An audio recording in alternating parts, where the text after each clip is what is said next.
Anthony படத்தோட trailer release ஆகியிருக்கு.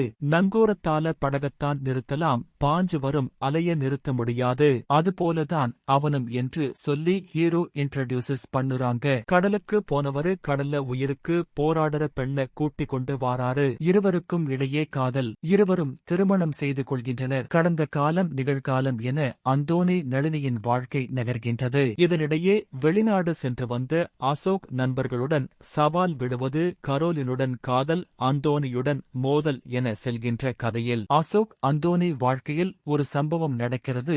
அதில் அசோக் அந்தோனிக்கு என்ன நடந்தது, கடலுக்கு சென்றவர்கள் கரைக்கு திரும்பினார்களா என்பது மீதி கதை. கடல் மற்றும் கடல் வாழ் மக்கள் என்றதும் பலருக்கும் நீர்ப்பறவை, மரியான், கடல் போன்ற படங்கள் ஞாபகம் வரலாம். இதை இயக்குனர் நன்றாக யோசிச்சு இருப்பாரு என்று நினைக்கின்றேன். கயல் வின்சென்ட், டிஜே பானு தங்கள் நடிப்பை சிறப்பாக வெளிப்படுத்தியுள்ளனர். மற்ற நடிகர்களும் தங்கள் பங்கை சிறப்பாக பண்ணி இருக்காங்க. இலங்கை தென்னிந்திய நடிகர்கள் இணைந்து இந்த படத்தில நடிச்சு இருக்காங்க. சினிமாட்டோகிராஃபி, எடிட்டிங் கதைக்கு ஏற்ற வகையில் இருக்கிறது. படத்தோட எமோஷன்ஸ் எப்படி இருக்கும் என்பது ட்ரெய்லர்ல காட்டி இருக்காங்க. படத்தோட இசை மென்மையான சாரல் போல் இருக்கிறது. அடிச்சது யாரு என்றது போல இசைஞானி இளையராஜா தன் இசை மூலம் அந்தோனி படத்துக்கு அங்கீகாரம் வழங்கியுள்ளார் என்றுதான் சொல்ல வேண்டும். இலங்கை கடலில் மூழ்கியிருந்த தமிழ் சினிமாவை பொக்கிஷமாக மாற்றி பெருமை அவரையே சேரும். இயக்குனர் சுகிர்தன் தனது முதல் படம் போல் இல்லாமல் சிறப்பாக வேலை செய்துள்ளார். மார்ச் மாதம் திரையில் வர இருக்கிறது